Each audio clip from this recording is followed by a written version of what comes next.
Télévision Anne Roumanoff, Jean-Yves Lafesse, Stéphane Guillon, s'ils ne cautionnent pas la « vanne » sur les violences faites aux femmes qui a poussé vers la sortie le présentateur des Amours.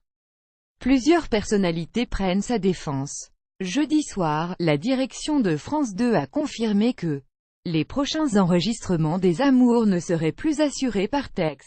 Celui qui officiait à la tête du jeu depuis plus de 17 ans avait d'abord été l'objet d'une mise à pied disciplinaire le 7 décembre, une semaine après sa blague racontée sur le plateau de C'est que de la télé, sur C8. Les gars, vous savez ce qu'on dit à une femme qui a déjà les deux yeux au beurre noir? Elle est terrible. Celle-là, on ne lui dit plus rien, on vient déjà de lui expliquer 2 fois. Avait raconté Tex tout en prévenant qu'il mettait les pieds dans un domaine super sensible. Des précautions qui n'auront pas suffi, sa blague de mauvais goût n'aurait jamais dû lui coûter sa place. Laurence Boccolini, c'est terrible ce qui m'arrive.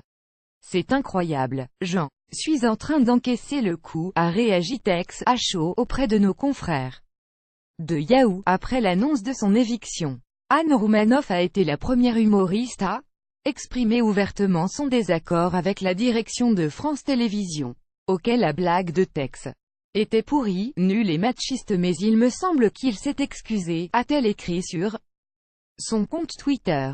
Tex n'est pas Bertrand Cantat, défendre le droit des femmes oui, faire régner le politiquement correct par la terreur, non, à lire Tex mis à pied par France 2, une pétition réclame son retour dans les Amours. Quelques minutes plus tard, c'est Laurence Boccolini qui s'est manifestée via son compte Instagram. Cette mauvaise blague ne résume pas le mec si gentil qu'est Tex, a-t-elle publié.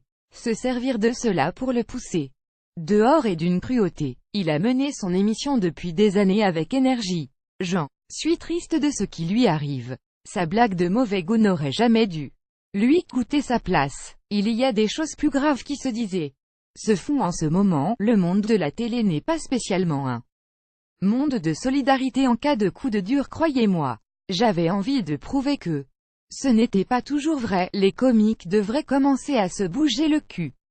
Jean-Yves Lafesse, c'est ce manque de solidarité que Jean-Yves Lafesse a tenu à dénoncer dans un long message publié jeudi soir sur son compte Facebook. Jusqu'à présent, il n'y a que 2 personnes du service comique qui se sont exprimées pour le défendre publiquement. Anne Roumanoff et votre serviteur, a-t-il écrit. Ben quoi, les comiques, vous avez peur de perdre vos entrées sur France 2, vous faire défoncer par le nouvel ordre moral. Le spécialiste des canulars téléphoniques a déploré la tournure que prenaient les choses et l'espace de liberté sans cesse plus restreint des humoristes. Ce qui arrive à Tex, c'est qu'il ressort une vieille blague qu'on a tous racontée, mais ça, c'était avant. Ce qui prouve que la censure est à l'œuvre aujourd'hui, a souligné Jean-Yves Lafesse. À l'arrivée, les comiques feront ce qu'on leur dira de faire, là où on leur montrera et quand il le faudra. Alors certaines diront, ouais, mais ce n'était pas le moment de sortir ça. Tex a eu tort. Ok, mais il a présenté ses excuses, il avait prévenu que ce n'était pas politiquement correct. Ça mérite de se faire virer, et de conclure en demandant aux comiques de se bouger le cul, au risque de ne plus avoir le droit de rire de rien. Le retour de la censure. Sur Twitter, Stéphane Guillon a également dénoncé ce qu'il appelle le retour de la censure. L'humoriste, qui voit en notre époque une période effrayante mais idéale pour la transgression, ironise. Brûlons aussi le sketch de Coluche, Monique. Je l'ai violé, je ne porte pas plainte.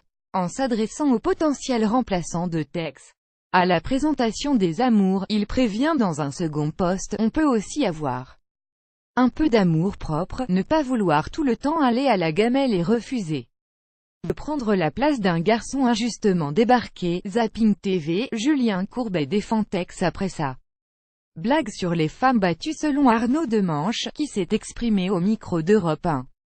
Tex paye juste le fait d'être Tex parce que dans la bouche de Thierry Ardisson ou de Gaspard Proust, c'est pas la même blague. Le chroniqueur et humoriste a ajouté. Il n'a frappé personne, Tex. Il a voulu faire de l'humour, il s'est raté. Si on doit virer tous les humoristes qui font des blagues lourdes et pas drôles, on peut remplacer la moitié des programmes par la mire.